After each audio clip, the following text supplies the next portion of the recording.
Hi, I'm Duke Nukem, and you're watching GR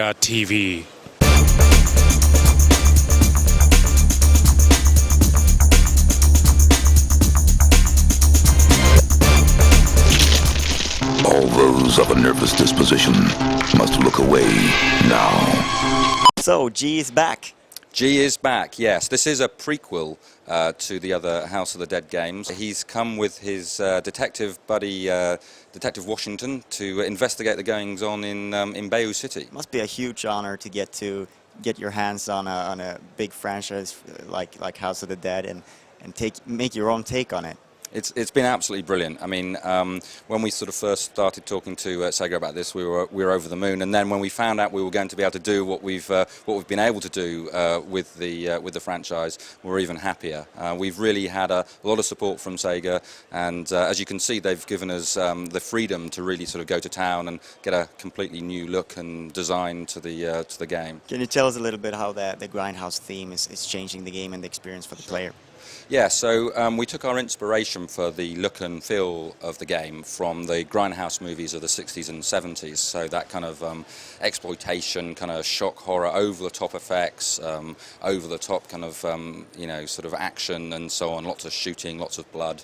And we've really applied that all the way through the game. So not only is it actually in the game itself in terms of a kind of a filter on the screen, so it kind of looks like you're looking at kind of degraded sort of celluloid, kind of B-movie style, but also in the way that we've approached the kind of like the cutscenes and the overall storyline. So it really adds a great atmosphere to the game throughout, which is based in kind of Bayou City, a fictional kind of town, a little bit like New Orleans in the southern US, and that kind of like really ties in well with the kind of like the Grindhouse feel. And it sort of seems like a perfect fit for House of the Dead franchise. Maybe that has even been the theme of the House of the Dead, but not as pronounced as now. Yeah, I think one of the things that we wanted to do with Overkill was to differentiate between sort of our game and previous iterations. But it's still House of the Dead. I mean, it's still, there's a lot of good stuff in there in terms of the kind of the arcade style kind of shooting and so on.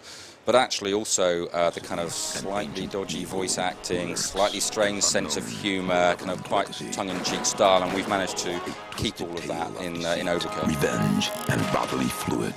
In terms of making this game for console instead of the usual arcade, what kind of how does that affect game design, and what difference will that make to the game? So we're focused on Wii only, and that means that we get some advantages from that, and we get some disadvantages from that. One of the things we're really trying to get the most out of from the console is to really kind of push the limits on what we're doing from a graphical perspective. So we really want a good-looking game, but we're also doing sort of other features as well. So we've got lots of different sort of types of sort of technical effects in there, from dynamic lighting to surface detection and so on. As a Wii game, obviously it's quite well suited to a light gun shooter game, because we can use the Wii remote for that, obviously. But in other ways, we're sort of trying to kind of get the most out of the console as well, which is obviously has different sort of advantages and disadvantages to some of the other consoles.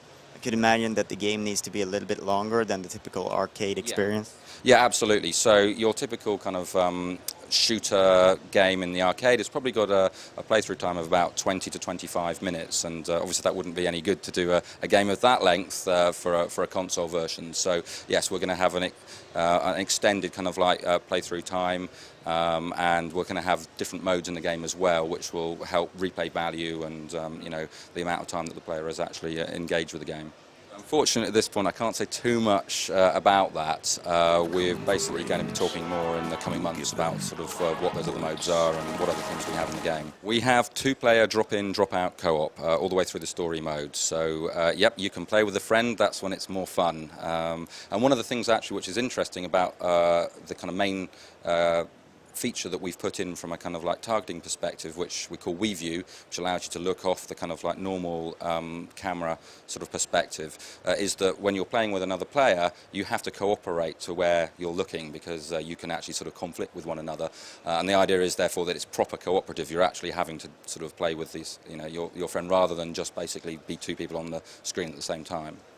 So obviously Headstrong, a new title for your studio, used to be Kudio, but you have had experience with Wii, and you seem like almost like Wii experts. How much of a benefit is that experience when you're making this game? It's been a huge benefit for us. I mean, we've got a very talented team.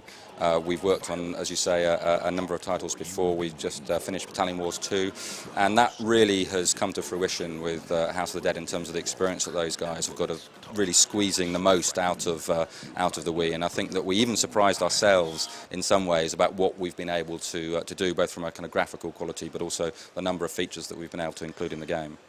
So Nintendo announced something called the Wii Motion Plus. Is that something that you will feature in the game, do you think?